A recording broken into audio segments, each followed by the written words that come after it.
नमस्कार, आप देख रहे हैं न्यूज़ 44 और मैं हूं आपके साथ दीपांशु वर्मा। अगर हम बात करें सस्ती फ्लाइट टिकट्स की तो हमारे जहन में सबसे पहला नाम स्पाइस जेट एयरलाइन का ही आएगा।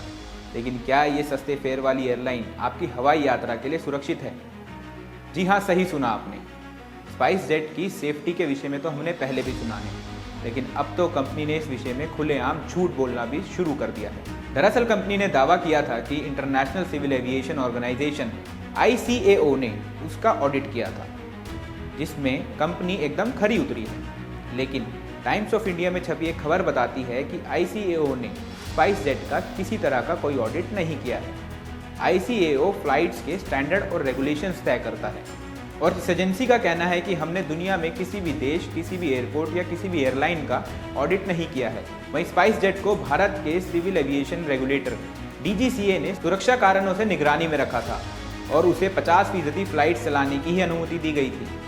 ICAO ने एक बयान में कहा कि उनकी टीमें सेफ्टी एविएशन अथॉरिटी की एयरलाइन इंडस्ट्री में रेगुलर विजिट करती रहती है और सिविल एविएशन अथॉरिटी किस तरह नियम कायदे का पालन कर रही है इसकी जानकारी लेती है। एजेंसी ने कहा कि ये विजिट किसी तरह का ऑडिट या जांच नहीं होती है।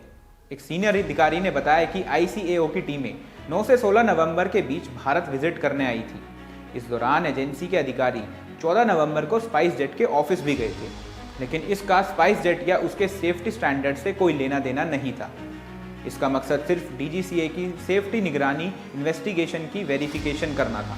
वहीं स्पाइस जेट ने 5 दिसंबर को जारी एक प्रेस रिलीज में दावा किया था कि उनके पास ICAO के ऑडिट रिपोर्ट्स का बेंचमार्क है, जिसमें कंपनी के चेयरमैन अजय सिंह ने कहा था, हमें अपनी सेफ्टी कल्चर, अपने सिस्टम, अपने ऑपरेशन पर गर्व है जो वैश्विक मानकों पर खरे उतरे हैं। ये ऑडिट इस बात का सबूत है कि स्पाइस जेट में हम सुरक्षा के उच्च मानकों का पालन करते हैं। इतना ही नहीं, 12 दिसंबर को स्पाइस जेट ने पैसेंजर्स को मेल भेजकर कहा, आप सुरक्षित हाथों में हैं। ये दावा हम नहीं कर रहे, बल्कि ICAO की ऑडिट में हमारी एयरलाइन की सेफ्टी स्टैंडर्ड्स की पुष्टि हुई है।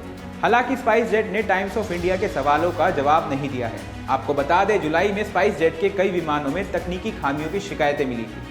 इसके बाद DGCA ने स्पाइस जेट को सितंबर तक निगरानी में डाल दिया था और इस अवधि को बाद में 1 महीने के लिए और बढ़ा दिया गया था। फिलहाल के लिए इतना ही। देश और दुनिया की तमाम खबरों के लिए देखते रहिए न्यूज़ 44।